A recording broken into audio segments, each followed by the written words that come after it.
quadrada exata de números inteiros. Quais os números inteiros cujos quadrados são iguais a 16? Então, vemos aqui o seguinte, raiz quadrada de 16. Qual é o número que elevado ao quadrado vai ser igual a 16? Vamos ver por experimentação. Vamos ver os números naturais. 1, 2, 3, 4, 5. Vamos ver aqui, né? Então, temos 1 vezes 1, você vai multiplicar por ele mesmo, porque é raiz quadrada. 1 vezes 1 é igual a 1. 2 vezes 2 igual a 4. 3 vezes 3 é igual a 9. 4 vezes 4 igual a 16. Então, encontramos aqui, quando você eleva um número ao quadrado e faz a multiplicação, resolve a potenciação e volta para o número inicial, então isso quer dizer que ele é sua raiz quadrada exata. No caso aqui, vai ser igual a 4. Quando nós temos um menos aqui fora, então o sinal acompanha, né?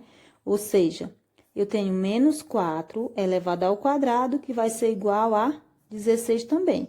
O expoente é par, o sinal passa a ser mais. Você percebe que tanto aqui quanto aqui é positivo. Já nesse caso aqui, vamos ver como se resolve.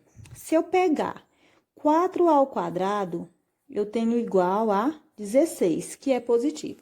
Se eu pegar menos 4 ao quadrado, vou ter resultado igual a 16 positivo, né? No caso aqui, então, não existe nenhum número negativo que elevado ao quadrado dê igual a um número negativo, no caso aqui o 16, ou seja, isso aqui não pertence ao conjunto dos números inteiros, né? Você observa o seguinte, ó, não existe número que elevado ao quadrado dê resultado negativo.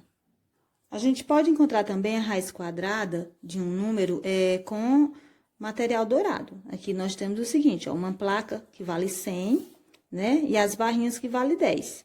Vamos colocar, ó, quadrado perfeito, né? Um número quadrado perfeito, ou seja, que tem raiz exata. Você vê o seguinte, ó, eu tenho 10 e tenho 1. Tenho 10 e tenho 1. Então, do mesmo tanto de um lado é do outro. Por isso que a gente chama quadrado.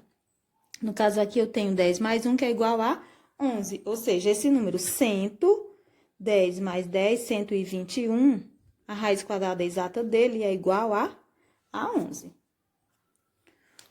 Veremos outros exemplos aqui de raiz quadrada exata. Nós temos 25. Terminou em 5, então você já vê o seguinte, ó.